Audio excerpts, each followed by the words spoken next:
Hey guys! Hey! I am here tonight with my best friend Jen. Nice to meet y'all. And one of our favorite things to do is anything trash TV. Yes. Now, I call it trash TV not because it's trash, but it's nothing educational. It's like all the reality shows.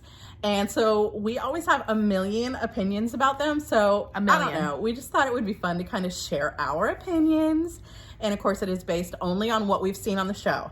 So if we say something that's, not pleasant about anyone, like I said, it's only our opinions based on some stuff that we have seen.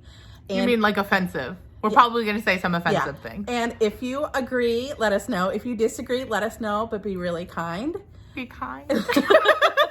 So we're going to talk about different shows, but tonight we're going to talk about My Big Fat Fabulous Life. Sister Wives. Sister Wives.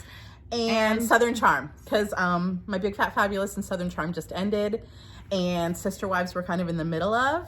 If there's anything else that you would like to see and have us talk about, then please let us know and we will get caught up. But we watch all the Real Housewives. We watch Sister Wives, My Big Fat Fabulous, Southern Charm. Huh? Nothing. Oh, I know. I was just going through all the stuff that we talked about.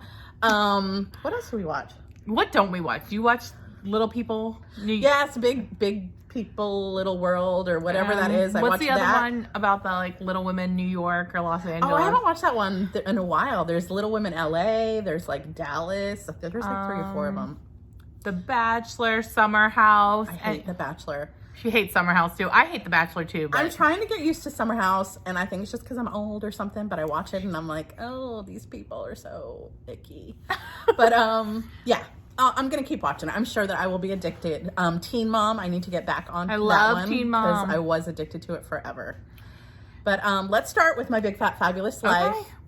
I think both of us have watched that since the beginning, right? Yeah, we watched the whole thing. So there's lots to talk about. I know that a lot of reality podcasts and YouTube channels talk definitely about Bravo. So we're going to try to steer away from that and more to this.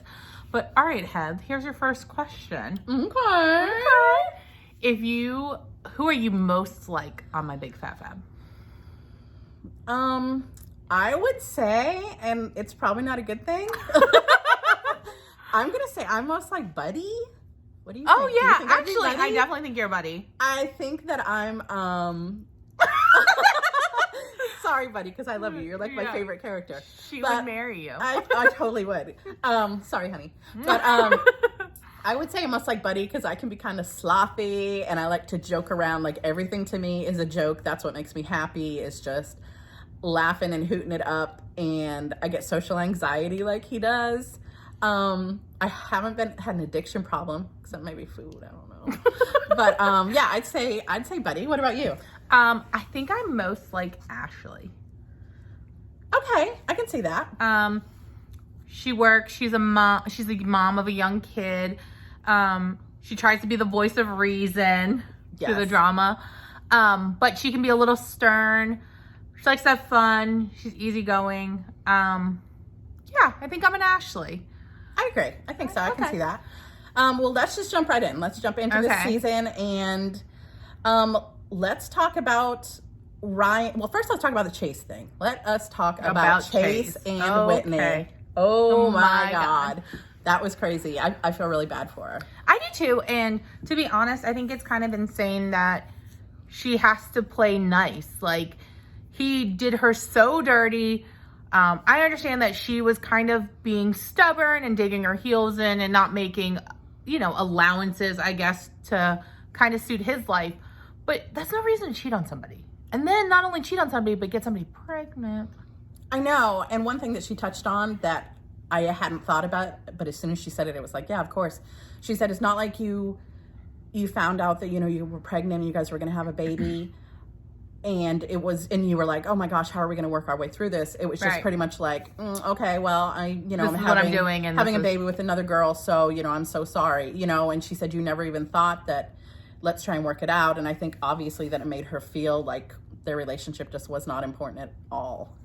And I just think that she never really felt comfortable with them. I think she puts on this big act that she is so confident in who she is, and and don't get me wrong, she does share vulnerable sides of her and her struggles and things, but I think some of her digging her heels in were kind of that they were two different people from two different worlds. You know, he was big fitness guy. He was definitely in a fraternity, definitely kind of one of the cool kids, or if you want to go back to like a high school reference, like the jock table. And they were kind of more the outcasts, the nerds, and it doesn't make them any less than. It's just, I think her perception and her insecurities really got in the way of them progressing in their relationship and her making any allowances for him. You know, and I also think too, it didn't really help Chase. Chase is 100% wrong in the situation, but I just feel like they were always putting Chase on the spot. They always wanted to make sure that he proved how much he liked Whitney. You know, they were at the lake house and it was like, oh, well, who's going to be your best man? Or they were saying, you know, well, Whitney's not going to take her last name. Oh, Whitney's not going to get married in a church. And it just... Right. It was all the Whitney show. It was, you know, I'm not moving for him. No. We're getting married at this time. This is where we're getting married. It's all about my friends. Right. And that, you know, let's go into Ryan. Let's go into how Ryan was treated because they really made Ryan the bad guy. And I don't think he was at all. I think he was pretty gracious because some of the things they said to him and the kind of bully, mean kid attitudes that they had with him, I don't think he was deserving of that. Do you? I don't at all. And I don't think that I would have been so gracious. So people can always claim on reality TV, bad at it. But you can only say so many bad things about somebody when at that point it stops looking bad about you about them, and it starts looking bad about you. You know, like I love Tal, but I think he was completely out of line. You know, he was making all the comments about the masks and this, that, and the other. And, you know, I understand COVID's very real. Again, I'm a healthcare professional. Like I very much think that COVID is a real thing. But it seemed like they would put the mask narrative in or the social distancing narrative in when it suited them. You know, she was afraid to film with Ryan for No BS Active in a public setting without masks, but then she went in and hugged him and had beers with him. Or she would hold his hand. Like Lenny, the ex-boyfriend, shows up out of nowhere. She doesn't know the past, who he's been hanging around, and he can like spend the night and they can go sleep out. in her bed. Mask is off in like 3 minutes. Right. But then Ryan, she is like, oh, you know, stay away, and they were all kind of mean. And also too, you know, her best friends drove up to do this like drive-by birthday to say, hey, happy birthday, and like they couldn't even come in, but she let Lenny come in willy-nilly like it wasn't a big deal. So I just thought that was kind of, I don't know, unfair. I think that Todd, of course, loves to stir the pot. He's been doing that forever. Todd is crazy. I like him, but he's himself. Yes. And I also thought when they were at the lake house, again, Heather and I are not small girls, okay? But, you know, if you're inviting somebody new to a situation, then you should totally be aware of, I don't know, like your... Oh, you mean the whole topless swimming thing? Yes, that made that guy feel really uncomfortable, and I felt bad. It's just not good. It's not good hosting, and they're from Greensboro, South Carolina, so her mom is like a little Southern gem, and I love her to death. Oh my gosh, Babs, and I love her dad too. Glenn is my man crush, my old man crush. I love him. I love them. Sorry, Babs. Hands off. But I mean, you know, you should treat your guests as if they're guests, and you shouldn't make them feel uncomfortable and then call them out when they feel uncomfortable. Right. That's kind of what I saw. And okay, like when they went up the mountain or up the waterfalls. Right. That's great, you know, and, you know, I know that they were all encouraging her, like, you know, get out of your safe zone. Let's, you know, get your health back, everything. But I think the problem was that, and she's done this before, like with the big walk in Hawaii.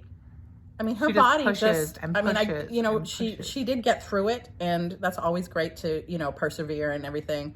But it's at the expense of kind of, you know, the way that they filmed it, at least, like 2 hours of everyone else having to like pull you up and push you along and subject themselves to maybe doing something that you know is going to be detrimental to your health versus the opposite of what they were trying to do, which was to promote good health. Yeah, I feel like she kind of over pushed. And, you know, when she did the walk in Kauai, it was heartbreaking seeing her dad. So sad. And, you know, that was weird because I saw Buddy get really angry and they all thought it was so crappy that, you know, how dare Buddy not, he was worried about his friend. Yeah, like, you know, why aren't you supporting me? And I think he was just angry because it's like you said, like, you know, we love you. You don't need to be somebody you're not. And if you're, you know, not in a space where this is a safe thing for you to do, then just stop, you know, continue to train, come back and do it and persevere and win another time. Yeah. But, I don't know. That's something with Whitney that it's hard. I think it kind of maybe points to like not loving yourself and, you know, not thinking that just because you have limitations, the world has limitations. Everybody's got a limitation. You know? And I think that, you know, the messages she gets on like these dating sites are terrible. And I think that nobody should ever be made to feel less than or inadequate. But I also don't think that you should then try to, at the end of the day, you should only try to prove yourself for yourself, you know? And unfortunately, let's go back to the Chase thing. Like, I think she was always constantly trying to prove that she was able to do or be as good as. And I mean, even when Chase and them were at the, I guess, was it the lake house or the cabin they all went to? And she was trying to jump over the little ravine, and Buddy was like the only one helping her, and she was yelling at people. I mean, I guess I lost a lot of respect for Chase too, because that's your partner. You're supposed to, if she can't jump over it, fine, prove to yourself, Chase, that you're a good old boy and you can make that leap. But then walk around the pond with her, or walk around the ravine with her. You know what I mean? You always want to be a partner and a friend, especially if you're going into a marriage with somebody. But I feel like at that point, he already knew that this other chick was more maybe his speed than...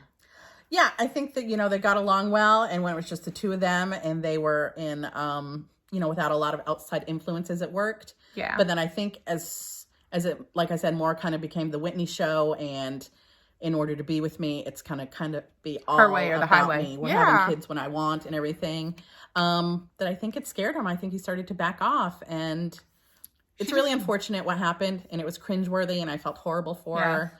But I think she's going to find love, and I think it's going to be with somebody who might be a better fit for her. Hopefully. I think that too. And also too, don't try and hold my hand. Also too, girls, like for real, there's a guy out there for you no matter what. You don't have to be nice or because you're insecure about something or the way you look. Trust me, we've all done it where we've played the game and been like, oh, we're so happy for you. And inside we're like, die. Just go with the die. You don't have to pretend that they're part of your life. Nothing, you don't, you know, you don't have to pretend that they're important. And the fact that she's always like, oh, well, you know, I wish Chase the best, but she's like spitting on Ryan. I just don't understand that. I feel like a lot of her anger towards Ryan and the treatment of Ryan was misplaced because she didn't want to take it out on Chase, because she wanted to pretend that Chase was this noble person who did all these great things. And I think it's part of, and again, we've all been there, where you're humiliated, you know, and you don't want to look like you care. You want to look like you're not, you know, too affected. So in order to do that, you think that the way to do it is to be, oh my God, I'm so happy for you. No one in their right mind is going to be happy. It doesn't mean that you wish anything bad upon the beautiful baby or that you hope their lives are bad, but you don't need to be happy about something that has caused you that much pain through no fault of your own. And also too, I was like reading online, I was following them on Instagram, and the horrible things like all the internet trolls say to them and like wish horrible things about the baby and stuff. Like that baby didn't ask for anything. So I do understand like Whitney coming to his defense against like internet trolling, but at the same time, you don't have to, you know, when she met up with him in the park and he was like, can we just be friends? And he was like, but I still love you. Like, it was hard to watch, and I just felt like Chase was doing that more to save face than he was being actually genuine. None of that felt genuine to me. I was actually very upset watching that. Yeah, it was bad. It was, and I think she went there for closure, and I don't think she got it. I didn't get it. I didn't get it.